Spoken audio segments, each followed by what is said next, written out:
Maroc-Algérie, les dessous du plan américain pour une réconciliation. La récente résolution du Conseil de sécurité de l'ONU, qui consacre le plan d'autonomie marocaine comme base de règlement du conflit du Sahara occidental, est perçue comme une victoire diplomatique majeure pour Rabat. Elle s'inscrit également dans une initiative américaine plus large visant une réconciliation entre le Maroc et l'Algérie. Cette dynamique intervient après qu'un envoyé spécial américain, Steve Witkoff, a évoqué un possible accord entre les deux voisins maghrébins dans les 60 jours. La résolution du 31 octobre, soutenue par les États-Unis, semble être un levier pour l'administration Trump afin d'obtenir un succès en politique étrangère. L'objectif serait de stabiliser la région, d'intégrer économiquement le Maghreb, de renforcer la coopération antiterroriste au Sahel et de contrer les influences russes et chinoises, analyse Middle East Institute. Cette tentative de rapprochement se heurte cependant à une rivalité historique profonde.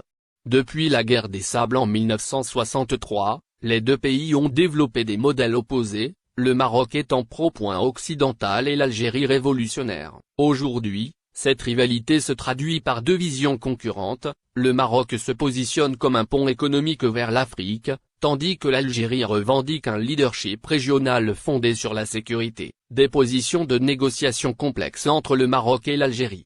Le Maroc aborde ce nouveau cycle en position de force. La résolution de l'ONU vient couronner une série de succès diplomatiques, dont la reconnaissance américaine de 2020 et le soutien de l'Espagne, de la France et du Royaume-Uni à son plan d'autonomie. Ces appuis se sont accompagnés d'investissements étrangers et d'un avantage technologique, notamment grâce à son alliance avec Israël. L'Algérie, principal soutien du Front Polisario, subit des pressions croissantes. Bien qu'elle ait rompu les relations en 2021, un assouplissement est perceptible depuis la visite du conseiller américain Massad Boulot à Alger en juillet 2025. Alger serait soucieux d'éviter d'éventuelles sanctions américaines liées à ses achats d'armes russes, tout en se voyant isolé diplomatiquement au Sahel, où le Maroc renforce ses liens. Les deux pays font face à des contraintes internes. Au Maroc, le Sahara est au cœur de la légitimité monarchique, rendant le plan d'autonomie non négociable en tant que tel.